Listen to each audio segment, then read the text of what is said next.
Boa noite, Franklin. Tudo bom? Boa noite, Sinara. Tudo bem contigo? Boa noite, pessoal.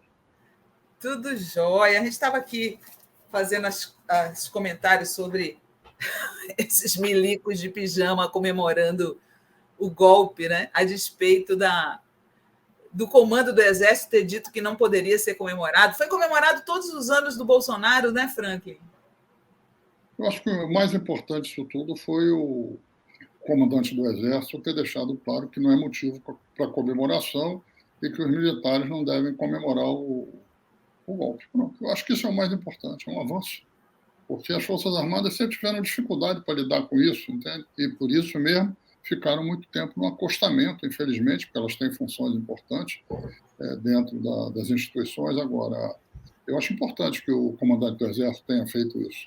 Acho que é um sinal de que existe algo novo vindo no tempo aí, pelo menos no vento, pelo menos dentro do Exército. Para quem saiu do Bolsonaro, né? Exatamente.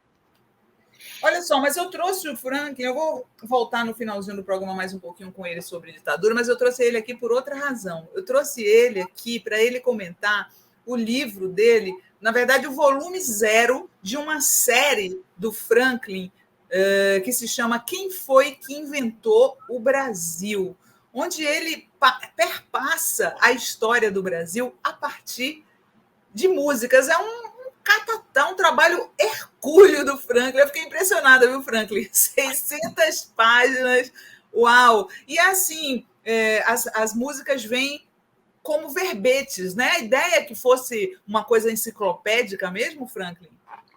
Olha, a ideia é, por exemplo, esse livro que está sendo lançado agora, o volume 0, que é um livro sobre a música contando a história do período do Império e do comecinho da República, antes do surgimento da indústria fonográfica no Brasil. O primeiro disco prensado no Brasil é de 1902, então ele pega esse período da independência até 1906, porque ainda era um período meio tumultuado, meio confuso na indústria fonográfica. Mas a ideia, todos os capítulos têm uma introdução que situa politicamente quais são as grandes disputas daquele momento, daquele período, e depois você entra na questão e quais são os gêneros, como é que era a indústria cultural, como é que se manifestava. Isso é uma introdução de cada capítulo. E depois você tem, como você disse, os verbetes, onde cada uma dessas canções é importante, entendeu? O seguinte, não são canções que foram compostas mais tarde sobre aqueles eventos daquela época, não. Foram questões que foram compostas e cantadas no momento ou pouco depois dos acontecimentos, que refletiram acontecimentos políticos, econômicos e sociais importantes e também influenciaram, de certa forma, fazem parte da disputa política, como é normal. Quer dizer, então, são coisas do momento, entende? Não são reminiscências, entende? Quer dizer, então, é importante, os verbetes situam o que a música fala, às vezes a música usa palavras, expressões que não são claras, precisa explicar, não são claras porque nós não estamos mais naquele ambiente, e Sim. Também quem é que canta, quem é que compôs, se é uma paródia, se é uma melodia original, coisas assim, etc. E, ao mesmo tempo, além do livro, você tem um site, Quem Foi que Inventou o Brasil.com.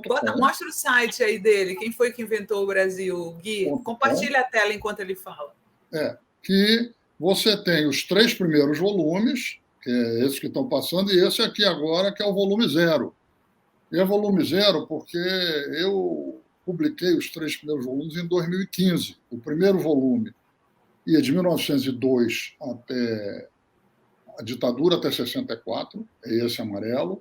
O segundo volume, esse verde, era do período da ditadura, as músicas do período da ditadura, e esse depois era de 85 a 2002. Esse agora, o volume 0, como eu já tinha feito 1, 2, 3, e eu andei para trás para pegar as músicas do Império, chamei de volume 0, entende? E é uma coisa impressionante, Sinara, é a enorme riqueza da música sobre política no Brasil. Muitos países têm uma música sobre política de grande intensidade, de grande riqueza, mas geralmente a produção musical sobre política é concentrada nos momentos de grandes conflitos sociais, de revoluções, de guerra civil. Assim foi na Revolução Francesa, Comuna de Paris, Revolução Mexicana, resistência dos partisanos, Guerra Civil Espanhola. tem o Chile, no período do Allende, que é esse momento. Mas depois, quando um dos lados domina o outro e esmaga o outro, isso diminui. O Brasil tem também essa mesma tradição. O período da ditadura é típico disso. O segundo volume, o volume 2, são 300 músicas, entende, num período de 25 anos, entende, mais ou menos, quer dizer, e de uma forma ou de outra resistindo à ditadura, criando problemas, e também músicas adulando a ditadura, porque naquele período a ditadura... Tipo, eu te amo, meu Brasil. Trouxe muita gente, usou como propaganda. Mas o Brasil ele tem uma tradição que vai além dos momentos de grandes crises, de grandes conflitos. Ele tem uma tradição de fazer a crônica da disputa política, da vida política, que muitos outros países não têm. Por que que ele tem isso? É uma questão complexa. Um grande papel nisso joga o Carnaval. O Carnaval, na verdade, ele é uma crônica não só da vida política, como ele faz uma crônica do que aconteceu no ano anterior, comportamental, de brincadeiras, etc. Então, existe essa tradição no Carnaval, mas isso eu vim descobrir agora, já vinha adiante. Vem do teatro de revista no tempo do Império, do teatro musicado no tempo do Império. Quer dizer, então, havia uma tradição que isso foi desembocando nessa história de um carnaval bagunçado, como nós temos, né? Quer dizer, um carnaval de bloco de rua, de brincadeira, entende? Quer dizer, que sempre aproveitou aquele momento, entende, para brincar com os poderosos, porque ali, mais ou menos, ele conseguia criticar, falar mal, etc., sem se expor demasiadamente, até porque fazia isso coletivamente. Quer dizer, e isso vale para depois do surgimento da indústria fonográfica, mas eu, quando terminei a série 1, 2, 3, eu lancei em 2015, eu fiquei com aquela pulga atrás da orelha, assim, na hora, dizendo, será que é uma riqueza tão grande no período do Império? Mas era complicado, porque não tinha indústria fonográfica. A indústria fonográfica no Brasil nasceu em 1902, portanto, 13 anos depois do fim do Império. Eu teria que correr atrás de partituras, de indicações de música, etc. e tal, quer dizer, porque eu sempre quis fazer. Isso não é livro sobre música, é um livro com música, ou seja, a pessoa pode ler e escutar as músicas. É isso que eu queria mostrar aqui na página do site. Volta um pouquinho aqui, Gui. Bota de novo na tela, só para eu mostrar para o pessoal que quando eles clicam em cada volume em cima... Gui, compartilha de novo a tela para a gente. Quando eles clicam em cada volume em cima, ó, clica ali no volume. Clica aqui, volume 0. Clica no volume 0 aqui. E aí clica Primeiro no desses. reinado e regência. Aí, clica aí. Aí aparece uma série de músicas. As músicas, estão vendo, gente? Baiana, bota aqui a música 3, Moça Baiana.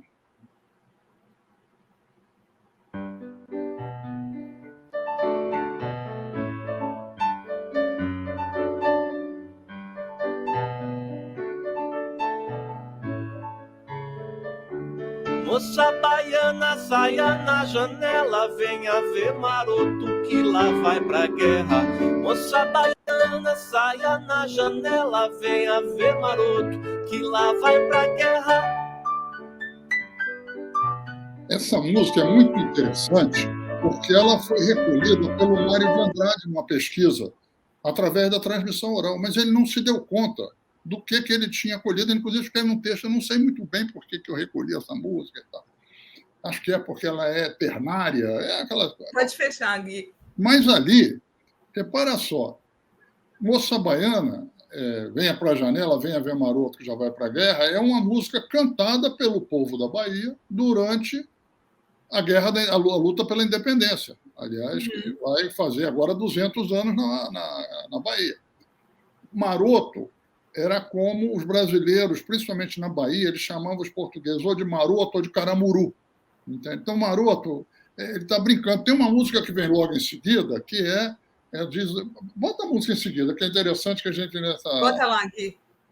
A gente só fica preocupado aqui com a história do YouTube que derruba nossas lives por causa de música, né? Mas elas são originais da tua pesquisa, não, né? Não, gravada agora. Bota aqui. Como canta o papagaio, como canta o papagaio, o papagaio, o papagaio, o papagaio canta assim. Papagaio verdadeiro, até na cor é brasileiro. De onde vem toda essa gente, vem do Brasil independente. Essa música também é da Bahia na época da independência. Era o que eles chamavam uma música de bebedeira, ou uma cantiga báquica, ou um coreto de mesa. As pessoas ficavam bebendo e cantando, e essa é uma música que usa o papagaio para mostrar que é verde e amarelo, é o novo país que está surgindo, etc. E tal. Bom, isso aí é um exemplo. Você tem um primeiro capítulo sobre o primeiro reinado e a regência, depois você tem um capítulo que é um período extremamente tumultuado, então, depois você tem um outro capítulo que se refere ao que se chama Era dos Progressos, foi quando começou a ter dinheiro, chegou a época do café, começou a ter dinheiro, e foi chegando também o final do tráfico negreiro, então os capitais estão imobilizados, investidos no tráfico negreiro, tiveram que ir para outras atividades, aí é quando vem Mauá, outras coisas, ou seja, o país cresce, eles chamam Era dos Progressos, e até tem uma música que goza isso, porque a Era dos Progressos é a ideia do iluminismo, só que no Brasil era com 100 anos de atraso, entende? Mas, de qualquer forma, é um período de, vamos dizer, o país se mexe muito. Depois tem um longo capítulo, um capítulo com quase 40 músicas sobre a escravidão, entende? Mostrando, e muitas músicas compostas ou na senzala, ou músicas compostas por filhos de escravos ou escravos que tinham se liberado. Quer dizer, então tem coisa muito importante. E começa com uma coisa que se estuda muito pouco, embora tem gente na academia hoje em dia, nos últimos anos, que vem estudando isso, e é extremamente importante. Tem um ciclo do Pai João. O Pai João era o negro velho, escravo ou ex-escravo, sábio, e que as pessoas iam conversar com ele, etc. E tal. Então, o ciclo do Pai João começa com a música, onde o Pai João canta. E os folcloristas brasileiros antigos, muitas vezes, deram assim, um sentido de que o Pai João seria um submisso à escravidão. Na verdade, ele estava importando o modelo da cabana do Pai Tomás dos Estados Unidos, sim, onde lá ele era submisso. Aqui não era, aqui ao contrário. Ele não estava indo para um quilombo, ele não estava pegando em arma, etc., mas ele está o tempo todo fazendo o quê? Defendendo os escravos e criticando os brancos. Ou seja, ele não aceita os valores dos brancos. Então, por exemplo, esse ciclo do Pai João, que são umas 7, 8 músicas, a primeira, que é a partitura de 1850 e pouco, mas ela seguramente é anterior, porque ela estava em domínio público, não existe autor. O Pai João diz o seguinte: o branco diz que o preto fruta, porque era em língua de pretos, com erros, entende? Diz que o preto fruta. Preto fruta, mas fruta com razão. E ele fruta o quê? Ele fruta farinha e feijão. Mas o branco também fruta, só que ele fruta prata e patacão. E o preto, quando fruta... Cara do Bolsonaro. E o preto, quando fruta, o preto vai parar na correção, que era o nome da prisão, casa de correção. E o branco, quando fruta, acaba senhor barão. Ou seja, ele mostra o seguinte: o caráter dos senhores de escravos e várias outras músicas. Então, você tem o ciclo do Pai João e depois outras músicas que foram compostas, cantadas. Então, você tem uma parte muito importante da escravidão e muito interessante. Você tem também uma parte... quando começa a vir uma tentativa, algumas músicas que começam a desqualificar com um racismo muito grande, com um preconceito muito grande, os negros e principalmente as mulheres negras, que são só objetos sexuais, entende? Começa a ter uma reação, entende? E, por exemplo, tem uma música que o Senhor Branco, é um dueto, um falando com o outro, o Senhor Branco diz o seguinte, diz que está apaixonado pela escrava, e a escrava diz: então compra minha liberdade. Entende? Tem um outro que diz: eu estou apaixonado também, e ela diz o seguinte: então casa comigo. Aí ele diz: só se eu fosse louco ou se você fosse mais alva um pouco. Ou seja, vê o tipo de racismo que tem. Mas, ao mesmo tempo, vem logo uma reação das mulheres, das negras, das mulatas, e também das índias, etc., desqualificando o modelo de que a mulher bonita e importante é a mulher branca, ou seja, que o resto não vale nada. Então, tem uma forma de contraposição. É muito rica a parte do... Eu fiquei curiosa, por que você, sendo jornalista, tem uma carreira na política, né, e tudo, se interessou pela história do Brasil a partir desse ponto de vista da música? De onde é que veio esse interesse teu? Eu acho que a história, para nós jornalistas, principalmente jornalistas que cobrimos política, a história é algo extremamente importante. Mas a história não é só o que acontece no andar de cima, não é só o que acontece nas instituições, ela é o que acontece também nas ruas. E poucas coisas, pelo menos no caso brasileiro, expressam tão bem o que acontece na sociedade quanto as músicas que são cantadas na rua, pelas razões que eu já apontei adiante. Então, a história, o ensino de história, a meu ver, não é uma sucessão de datas, de nomes, de títulos, etc. Claro, passa por isso também, mas ele tem a ver com o seguinte: como é que o povo lidou com isso? Como é que o povo... por exemplo, a escravidão. Quando você pega as músicas, você vê claramente que a partir de 1850, você começa, porque vai ter um capítulo depois do abolicionismo, você começa a ter um crescimento das músicas que defendem a abolição da escravidão. Entende? E por quê? Porque a base política e social do escravagismo diminuiu, porque quando cessou o tráfico negreiro, não tinha fonte de reposição dos escravos. Então, o que acontece? Os escravos acabavam indo para onde dava mais lucro à economia, que era o café. São Paulo, Rio e Minas, que logo, ainda na década de 50, finalzinho, eles já tinham quase 60% dos escravos estavam ali. Quer dizer, então, a base social e política do escravismo vai diminuindo. Num primeiro momento, isso atinge a intelectualidade, a juventude de classe média, etc. Exemplo claro é o Navio Negreiro do Castro Alves, entende? Quer dizer, é esse momento. E tem várias músicas que são músicas cantadas a partir de poemas abolicionistas, embora Navio Negreiro eu não achei, acho que nunca houve música cantada com ele. Nunca foi musicado. Nunca foi musicada. Agora, depois, o abolicionismo se transforma num tremendo movimento de massa, é o primeiro movimento de massa de caráter nacional do país.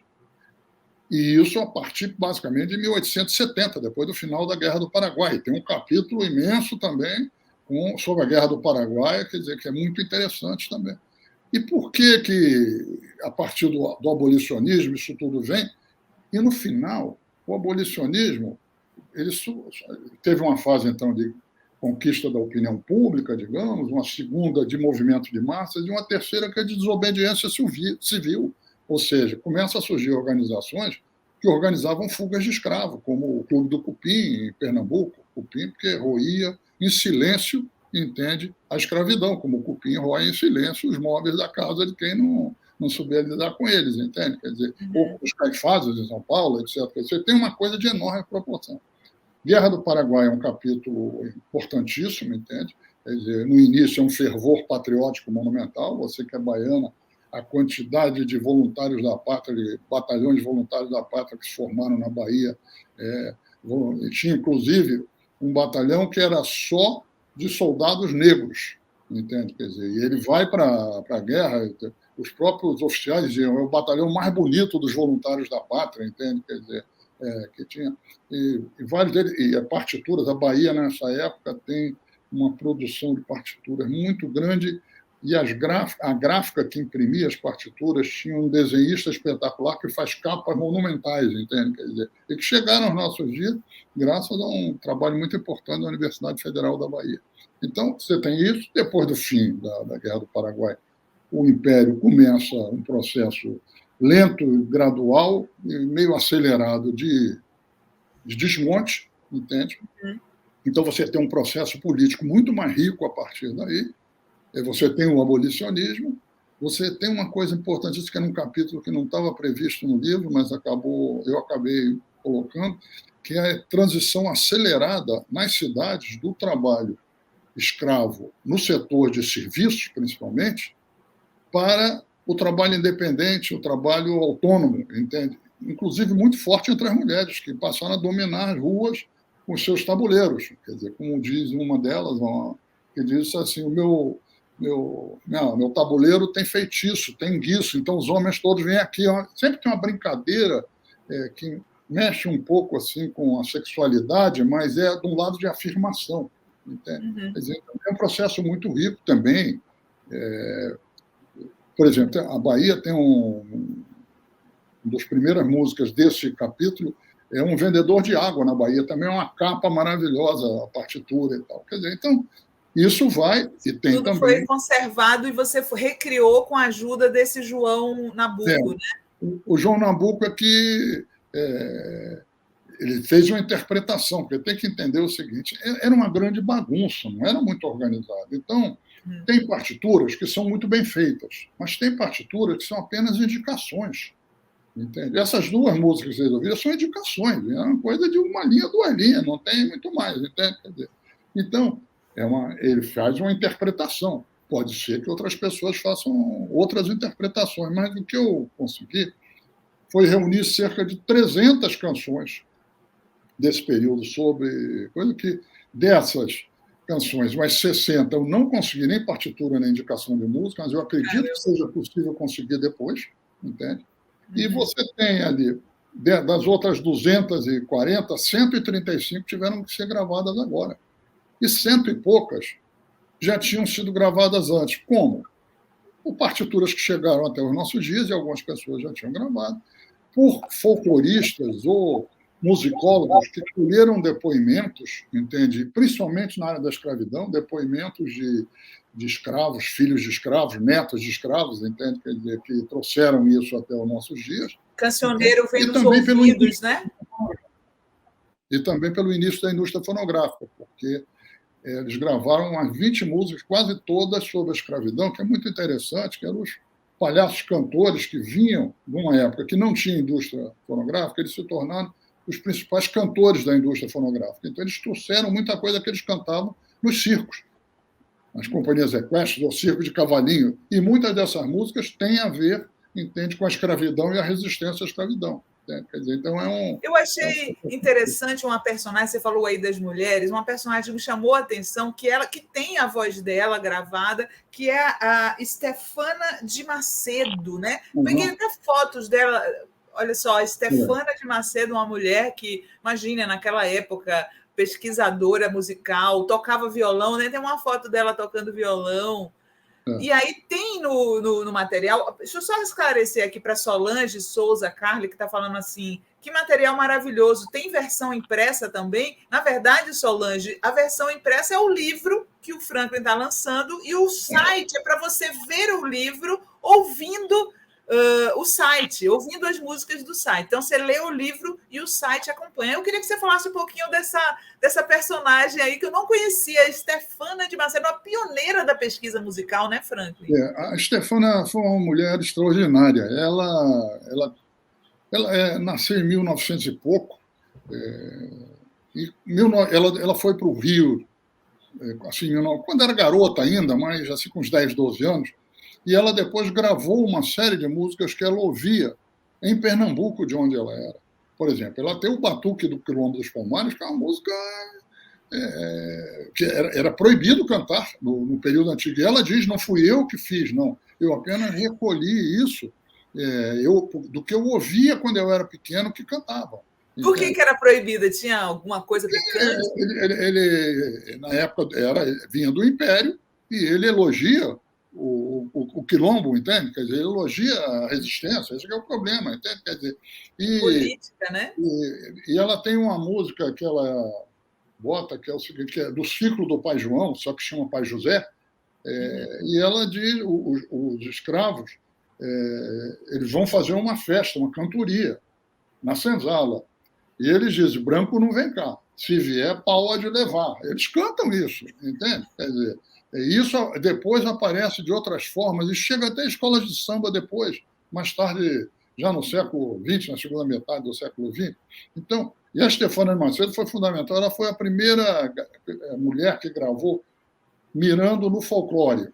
Ela não cantou apenas música de folclore, mas ela trouxe umas 3 ou 4 canções, quer dizer, que ela recolheu da infância dela e foram as primeiras gravações dela. Era uma pessoa muito, muito interessante.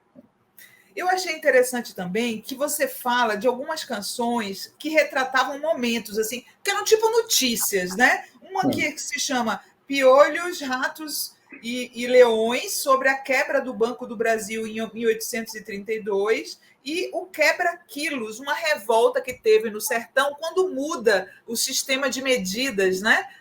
de quilos, de peso, muda, e aí tem uma revolta. Então, assim, a música também era uma espécie de jornalismo, né, Franklin? Claro, era isso. Infelizmente, no caso dessas duas músicas, eu não consegui a melodia. Eu tenho dúvidas se o Piolho, Ratos e Leões era uma música ou era só um poema. É impossível saber disso. Mas isso está se referindo à quebra do Banco do Brasil, porque os três interventores, um se chamava Leão, o outro se chamava Raton e o outro tinha o apelido de Piolho. Então, fizeram uma brincadeira com os três, entende? E no caso da outra música que você citou, entende? Qual foi do Quebra-Quilos. Do Quebra-Quilos, essa tem partitura, só que eu não consegui localizar, mas há livros que dizem. Existe uma partitura que eu vi na casa do fulano de tal, etc. e tal. Provavelmente, pode ser que o livro agora estimule pessoas, porque a pesquisa é uma pesquisa muito fragmentada. Eu consultei 20 arquivos fisicamente, fora arquivos que eu consultei só remotamente, entende? Então, provavelmente, você pode ter uma família que tem partituras antigas e que está isso lá. Pode ter um município que tenha isso, pode ter um estado que tenha. Então, tem muita coisa. Eu não estou achando que eu esgotei de jeito nenhum, entende? Embora eu acho que eu consegui, graças aos cancioneiros, que eram as coleções de canções que começaram a ser lançadas a partir de 1860, 70, dá para você ter uma ideia muito grande. E também dos catálogos de partituras que foram publicadas. Mas dá ideia, você pode ter uma ideia do que houve, do que chegou até aqui. Chegou, eu consegui recolher muita coisa, mas eu estou seguro que tem muita coisa que não foi possível recolher. Entende? E você tem coisas muito interessantes, assim, quer ver? Você tem uma música na questão do Império, da decadência do Império, você tem uma música de um português que veio para o Brasil, Faustino Xavier de Novaes. Aqui ele era muito popular, um poeta muito popular em Portugal, ele gozava muito as pessoas poderosas, e ele é muito amigo do Gonçalves Dias, tudo isso e tal. E ele tem uma música que ele faz que é a Ordem das Comendadeiras. Entende? A mulher era mulher de classe média, alta, em que ela diz que ela sabia falar francês, sabia falar inglês, sabia tocar piano, etc., mas ela não podia aspirar a ter um título de comendadora. Entende? Por quê? Porque ela era mulher. Só os homens podiam. Então ela diz: eu quero ser comendadeira da ordem da criação, porque quem cria, entende? As famílias sou eu, quem cria a vida sou eu, etc. Então é uma coisa muito interessante. Esse Faustino Xavier de Novaes é até curioso. A irmã dele veio depois de Portugal, ele morreu aqui pouco tempo depois, e a irmã dele, Carolina, casou com Machado de Assis. Você vê como o mundo era pequenininho naquela época, né? Coincidência. E qual foi a maior dificuldade para você fazer? Você fez essa pesquisa aqui em Brasília? Você foi para o Rio? Como que foi que você fez? O Rio foi o principal local de pesquisa, porque, como era a corte, o Rio, pelo menos, tem uns 10 arquivos importantes fisicamente. Mas eu fiz em Portugal, que tem também coisas importantes, porque havia uma troca muito intensa entre Brasil e Portugal na época. E agora, eu fiz de Pará, Ceará, Pernambuco, Bahia, Minas Gerais, São Paulo, Rio Grande do Sul. Eu fiz, ficou coisa de fora, mas eu acho que os principais arquivos, vamos dizer, estaduais, eu fui visitar. Mas também teve coisas assim que eu descobri pela internet. Eu descobri uma música pela internet que eu botei lá e apareceu Universidade do Kansas. Eu olhei, Universidade do Kansas. Fui lá, tinha uma partitura que eu queria, e que não tinha em nenhum lugar no Brasil, em nenhum que eu tivesse achado, e em Portugal. Entrei em contato, eles me mandaram a partitura, e como tinha essa música e tinha uma paródia dela, são duas músicas também, quer dizer, então é uma coisa muito rica. Mas tem uma coisa, Sinara, que eu queria falar aí, é o seguinte: é uma coisa impressionante que distingue o Brasil de outros países. Sim. Que é o seguinte: nós éramos até 1850, por aí, um país inteiramente dominado pela transmissão oral. Ou seja, a maioria da população não sabia ler e escrever. O censo de 1872, ou seja, 50 anos depois da independência,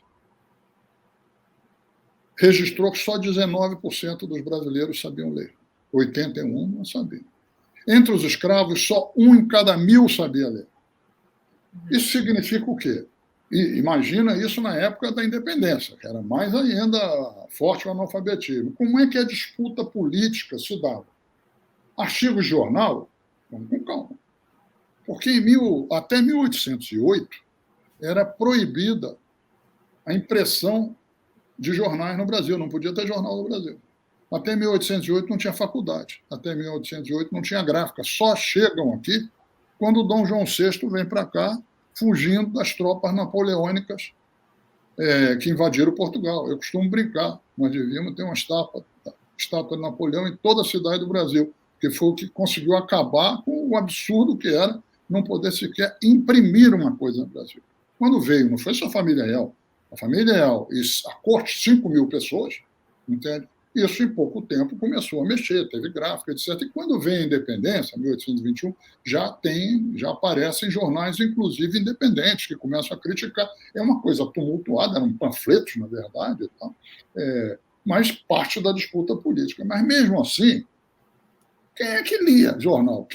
Era uma parcela da população muito grande. Então, para fazer a disputa política, tinha que se ler os artigos ou tinha que se fazer outra coisa, que era fazer poemas com rima e ritmo, porque podem ser mais bem memorizados, ou canções com rima, ritmo e melodia, que podem ser mais bem memorizados ainda.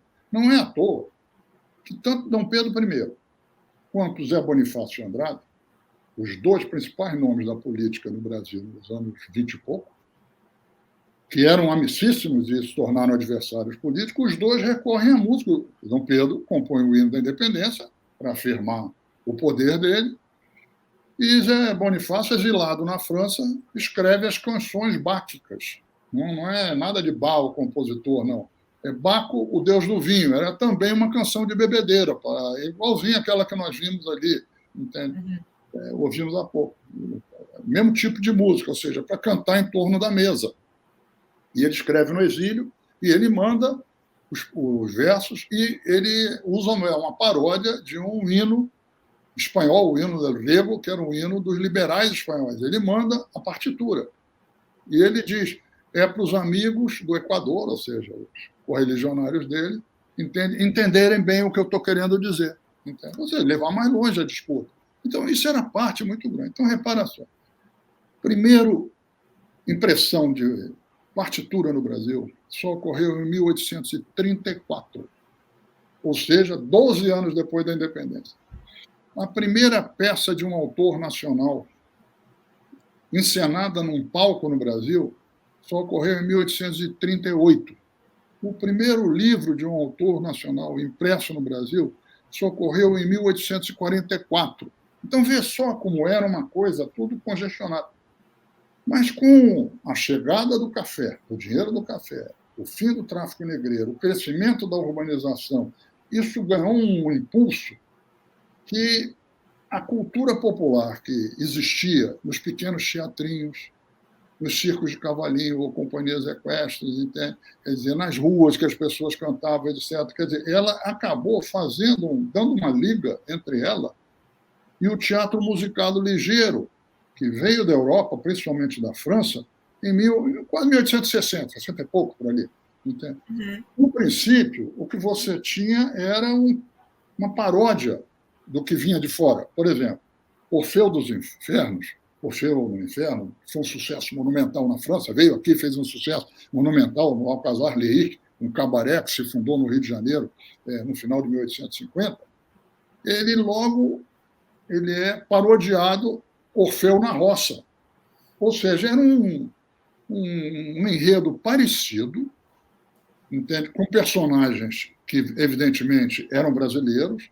As músicas vinham da França, a maioria delas, aos poucos, foi se enxertando umas outras músicas, mas com uma letra nacional. Então, essa coisa de começar a fazer a paródia do que vinha de fora já vinha um pouco também dos teatrinhos de bairro, entende? Já vinha um pouco das gozações que se fazia com música de fora. Não é à toa que, entre as músicas pesquisadas, tem muita paródia, porque tem muito mais letra do que melodia, a produção de letra é muito maior do que melodia. Então, o que acontece? Esse processo faz com que, a partir de 1870, o teatro musicado ligeiro, as óperas operetas, as óperas cômicas, tudo isso, começam a produzir uma indústria de espetáculo importante no Brasil.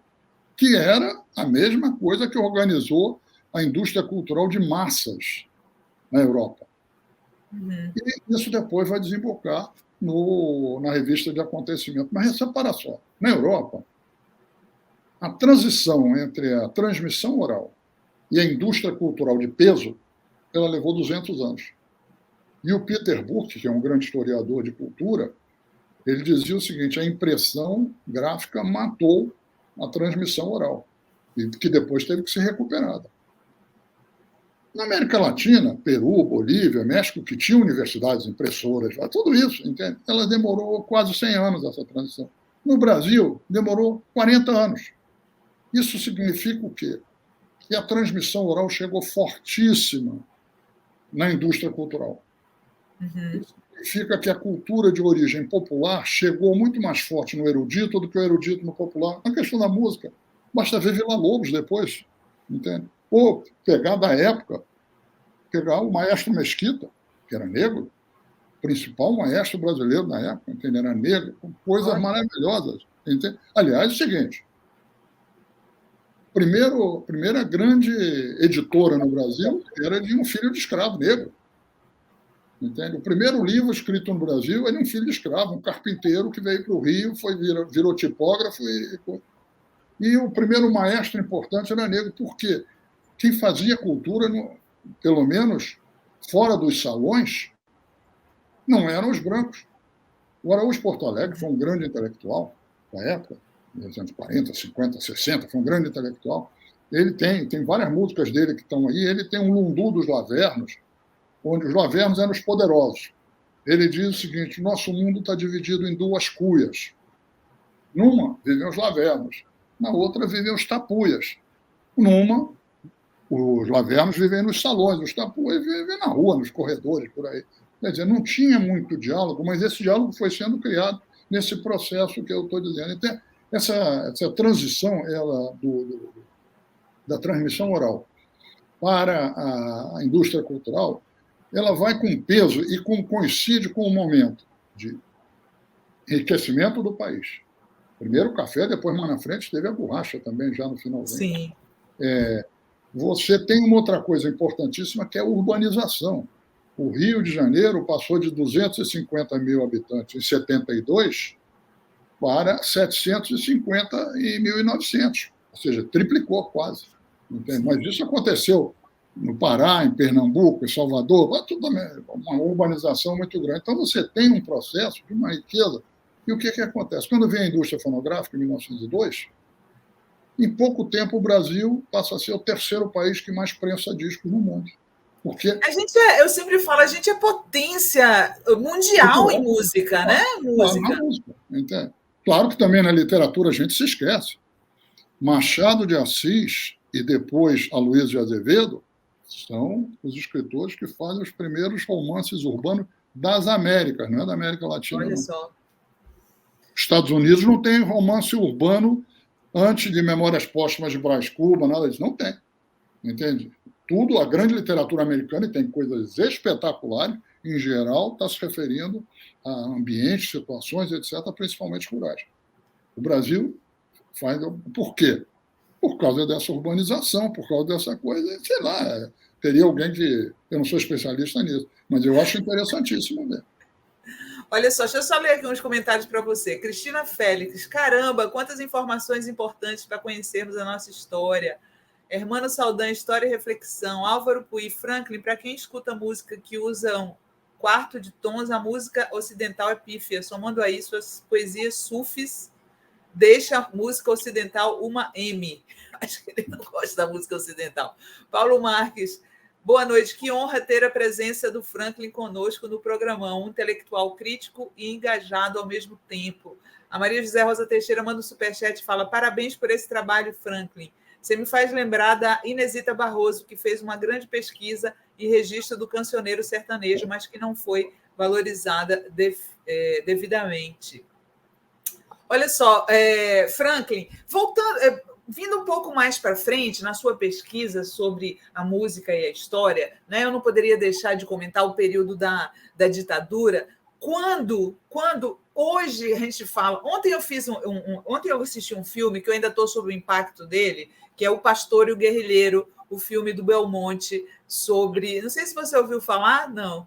Não. Pastor e o Guerrilheiro é uma ficção assim, em cima da vida do Glênio, que atuou lá na guerrilha do Araguaia, um pouco misturado com a vida do Genuíno. Né? Diz que o Genuíno está apaixonado pelo filme, já viu 5 vezes. E aí, a música que marcou a vida desse casal jovem que está lá na guerrilha do Araguaia é 2001, do Tom Zé, Astronauta Libertado, sabe essa música? E aí, eu queria perguntar para você o seguinte, você também atuou na luta contra a ditadura. Na época da ditadura, as pessoas sempre citam aquela música do Vandré, para não dizer que eu não falei de flores. Na tua vida dessa época, qual era a música que marcou? É muito difícil a gente falar de uma música e tal, mas, por exemplo, para não dizer que não falei de flores, não foi uma música, eu era do movimento estudantil do Rio, não foi uma música que no Rio teve grande impacto, entende? Ele teve talvez mais impacto em São Paulo. Foram prensados uns discos, acho que era uma música de um lado, uma de outro, uns compactos, como se dizia antigamente, né? Mas não teve tanto impacto. Agora, o fato dela ter sido proibida acabou fazendo com que ela tivesse mais um impacto. Mas, por exemplo, eu acho que tem músicas daquela época que marcaram muito. Olha, o Show Opinião, que foi um show em 1964, ele é de uma força muito grande, e, na verdade, porque ele botava o povo como ator. E teve um impacto grande. Por exemplo, você vê, Carcará, do João do Vale, Carcará não tem nada de política. É uma música sobre um carcará, um gavião. Entende? Só que quando ele diz Carcará pega, matar e come, Carcará não vai morrer de fome, a plateia entendia isso como vamos lutar contra o golpe militar. Entende? Então, ela teve um impacto muito grande. O Sérgio Ricardo teve um impacto muito grande. O Zequete teve um impacto muito grande. Então, você vai tendo uma sucessão. E depois, quando vem Caetano, Gil, Milton Nascimento, Chico Buarque e vários outros, eu vou estar cometendo injustiças, porque depois você tem Ednardo, você tem... É uma quantidade. Por quê? Aquilo mexeu muito com o país. Se eu tivesse que dizer uma música que eu acho que, vamos dizer, faz uma síntese, ela capta uma coisa, eu acho que é uma música do Belchior, Como Nossos Pais. Porque ela é composta em 1976. E ela fala da derrota que tinha se sofrido, do massacre que tinha sido... Eles ganharam e o tempo fechou para nós, etc. e tal. Mas ele, ao mesmo tempo, diz que eu não vou voltar para o sertão, porque eu sinto, vindo no vento, o cheiro de uma nova estação. Ele sentia que estava mudando alguma coisa. Eu acho que do ponto de... E repara só, ele não é nenhum analista político, mas ele captou, entende, o seguinte, a porrada que tinha sido, que eles venceram e o mundo ficou fechado para nós, mas que nós vamos dar a volta por cima, ele não sabia como também. Ele não era o Belchior não era nenhum cientista político, não era nenhum dirigente político, mas ele tinha o quê? A sensibilidade de estar conectado. E aí você tem a música... Olha, o período... O Chico tem música extraordinária, o Milton Nascimento tem música extraordinária, o Seu Valença tem música extraordinária. Quer dizer, você vai... Eu estou cometendo aqui injustiças porque a produção é tão grande, né? Sim. É o que eu digo, num período de 25 anos, são umas 300 músicas. Sérgio Ricardo, antes, entende? Quer dizer, então é de uma riqueza monumental. Mas tem também as músicas de adulação à ditadura. Entende? Tem Dom e Ravel, você tem até o Dom Ravel, é engraçado que eles quase tiveram a música censurada depois de terem apoiado a ditadura. Você vê que uma ditadura era uma coisa. E tem músicas que foram censuradas que não eram políticas. Entende? Tem uma música que é censurada porque um menino desapareceu e tinha havido o sequestro de um menino que tinha desaparecido. Quando vem a música, ela é lançada, vai para a rádio, etc. e tal, a ditadura acha que aquilo pode ser entendido enquanto um canto para os desaparecidos políticos e vai em cima. Quer dizer, então, é um período de uma riqueza enorme e uma riqueza em que você está enfrentando um bando de pessoas que não conseguem conviver com a pluralidade e que, no fundo, esse pessoal é agressivo, esse pessoal acha que pode tudo, mas esse pessoal é medroso.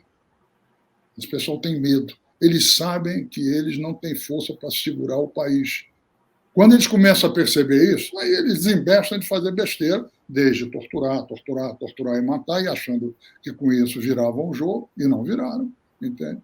Quanto eles fazem esse coisa, como também de ver como é que eles conseguem ajeitar a vida deles, né? Não é pouco que muitos dos torturadores foram trabalhar depois, entende? Para o pessoal do tráfico, né? Tem uma coisa que me emocionou muito nesse filme, é que a geração de vocês era uma geração de meninos, né? Super idealistas, que estavam ali lutando contra a ditadura, e que depois, mais recentemente, tem a sua vida vilipendiada, né? Somos chamados de terroristas, né? Como é que você vê essa tentativa de revisar a história dessa maneira tão cruel com a ditadura, com a geração de vocês, né? Eu acho muito cruel, Franklin, vocês terem lutado tanto e serem xingados e achincalhados dessa forma hoje. Olha, sinceramente, eu acho que é cruel, mas eles não vão ganhar isso, entende? Esse que é o problema. Isso é choro de perdedor, entende? Eles já perderam. Vamos ter claro, acabou a ditadura, entende? Nós todos fomos para a luz do dia, eles ficaram nos porões. Eles não tinham condição de defender o que eles fizeram. Eu torturei eu arranquei a unha do cara, eu estuprei a menina, eu enrabei o cara. Eles não têm condição de falar isso, entende? Eles se escondem, entende? Quer dizer, vê aí o herói do Bolsonaro, o Ultra. Se escondeu o tempo todo, entende? Quer dizer, então, eles não têm isso. Eu acho que a minha geração, uma geração que, vamos dizer, construiu a sua vida, não só política, mas sua vida de modo geral, no período da ditadura, ela cometeu muitos erros políticos, entende? Não tem nenhuma dúvida. Eu cometi muitos erros políticos, coisas que não deviam ter sido feitas e foram feitas, etc. Mas nós não cometemos um erro, que é o erro mais importante de todos. Nós não apoiamos a ditadura e não nos acomodamos diante dela. Eu costumo dizer que eu acho que o recado que a minha geração passou ao lutar contra a ditadura, errando, voltando a lutar, foi gente para lutar mais, depois teve gente fazendo trabalho de formiguinha, reconstruindo as organizações sociais, os sindicatos, etc. Depois, e tudo foi desembocar depois, entende, nas diretas mais tarde e na redemocratização. Eu acho que o recado que nós passamos era mais ou menos o seguinte: nós passamos um recado para a ditadura que se achava toda poderosa. Vocês podem me perseguir, vocês podem me dar borrachada, vocês podem me reprimir, vocês podem jogar cavalaria em cima de mim, entende? Vocês podem me bater, vocês podem me torturar, vocês podem me exilar, vocês podem me matar, mas vocês não vão conseguir que eu aceite calado o que vocês mandem no país. Eu não vou me submeter. A minha geração é a geração que sofreu derrotas monumentais, mas não se submeteu. E isso marcou profundamente a luta contra a ditadura depois.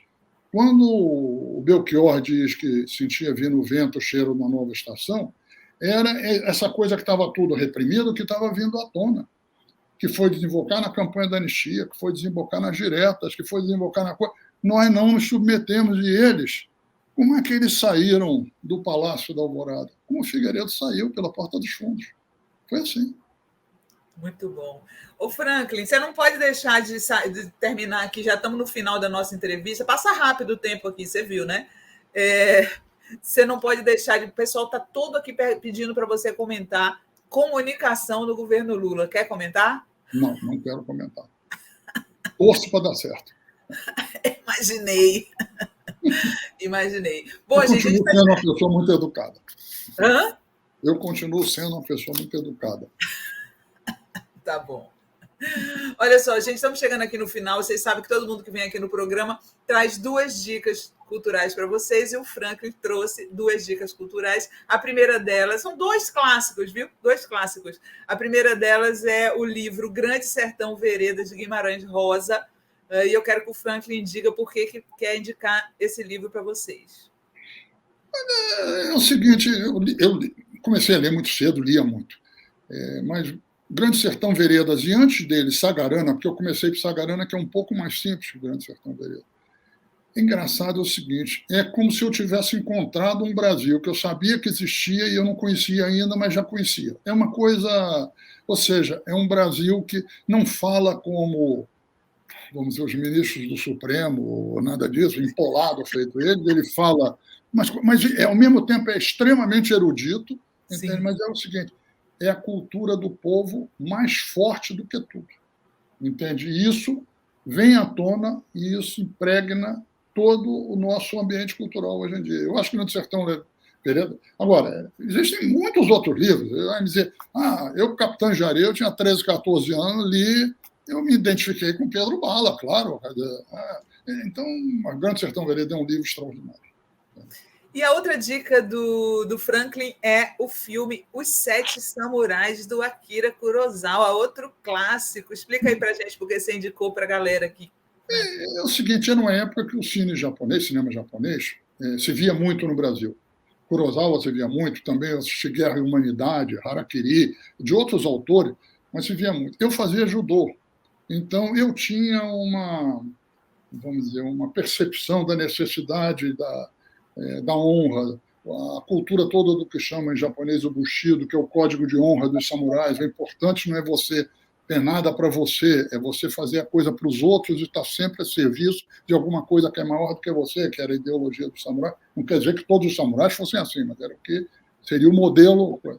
E os Sete Samurais, além de ser um cinema, uma coisa espetacular, uma fotografia, os personagens, etc., eu acho que tem uma coisa que me marcou muito no filme, que eles vão defender uma aldeia de camponeses, de exploradores que querem tomar tudo deles, entende? E, aliás, isso depois vai ser reproduzido num filme nos Estados Unidos, igualzinho aos Sete Samurais, Sete Homens e um Destino, passado nos Estados Unidos, fronteira com o México, entende? Mas os Sete Samurais, eles têm um deles que diz, o que a gente vai ganhar? Esse é mais ambicioso, mas ele não era, não. É só porque ele queria ganhar algum dinheiro. Aí o cara diz, não, nós não vamos ganhar nada, nós vamos ajudar os camponeses a se livrarem. Nós vamos ganhar 3 pratos de arroz por dia. Então, no fundo, é o seguinte, lutar pelos outros não é lutar por emprego, não é lutar por boquinha, não é lutar por nada. A minha geração tinha isso muito forte. É lutar pelo que é certo. Muito bom, muito bom. Coloca de novo a capa do livro do Franklin aí, Gui, na tela para as pessoas verem e conhecerem o livro dele. Na verdade, uma série, né? Você depois vai lançar uma caixa com todos juntos, Franklin? Não. Eu não tenho tanta, vamos dizer, competência industrial assim, entendeu? Quem foi que inventou o Brasil, de Franklin Martins, está saindo pela editora Cotter, um catatal de 600 páginas, e ainda tem os outros 3 volumes com o mesmo título que vocês ainda encontram aí à venda na Amazon, em todo lado. Franklin, muito obrigada aí pela sua vinda aqui no programa, viu? Foi um prazer conversar com você. O pessoal está dizendo aqui que podia durar horas a entrevista. Tá bom, então. Valeu, Sinara. Pessoal, muito obrigado aí pela audiência, pela conversa. Tudo de bom. Tchau.